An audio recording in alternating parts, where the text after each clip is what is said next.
Hello again. I'm Michael. You may remember me from an earlier course. I'm briefly filling in for Jason to talk more about privacy concerns. Are you ready? Let's get started. Remember in the last video when you learned how important it is to receive user consent to collect data? Well, there are certain groups of people who have limited ability to provide their consent or have special privacy concerns. These groups are called vulnerable populations. There is not an established list of vulnerable populations, and people might have vulnerabilities that you're not aware of.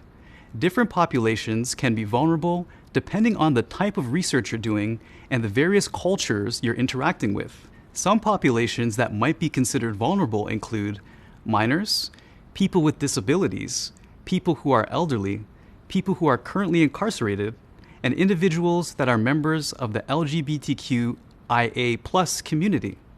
If you're planning to do research with vulnerable participants, ask a research expert what additional steps you need to take to remain ethical and compliant with privacy law and guidelines. In addition to considering vulnerable populations, we also need to consider the safety of research data, which includes three main concerns.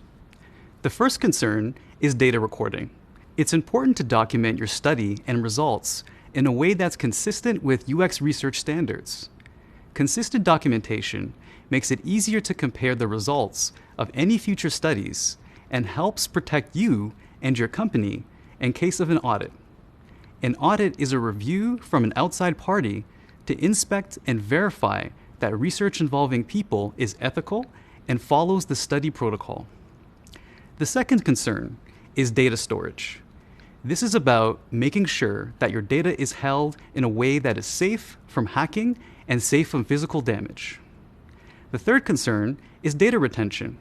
In this case, retention means how long you and your company hold on to research data. Some companies limit the amount of time records are kept. In other cases, you might have to comply with regulations on keeping records for a certain amount of time. Finally, you should have an agreement in place with the company you work for that lays out who keeps the research data if you leave the company. Okay, now that we've touched on a few special privacy concerns, let's check out a couple of tools you can use to maintain privacy. The first of these is de-identification. De-identification is removing any identifying information from a user's data that you collect during a study. For example, when sharing insights with the team, rather than attributing a quote to a participant by name, you might say participant 1 and change all pronouns to they. This can help reduce the amount of identifiable information about the participant that's shared with other people. Another option is to allow participants to choose their own fictitious name. This helps keep the human element instead of numbering participants like participant 1. The second tool helps protect your own data and your company's data. This is called a non-disclosure agreement, or an NDA. A non-disclosure agreement is a contract that gives one party legal protection against another party stealing their ideas. When you have your research participants test out a new product or new feature, you're letting them experience something before it's public. This puts you at risk of having your ideas stolen.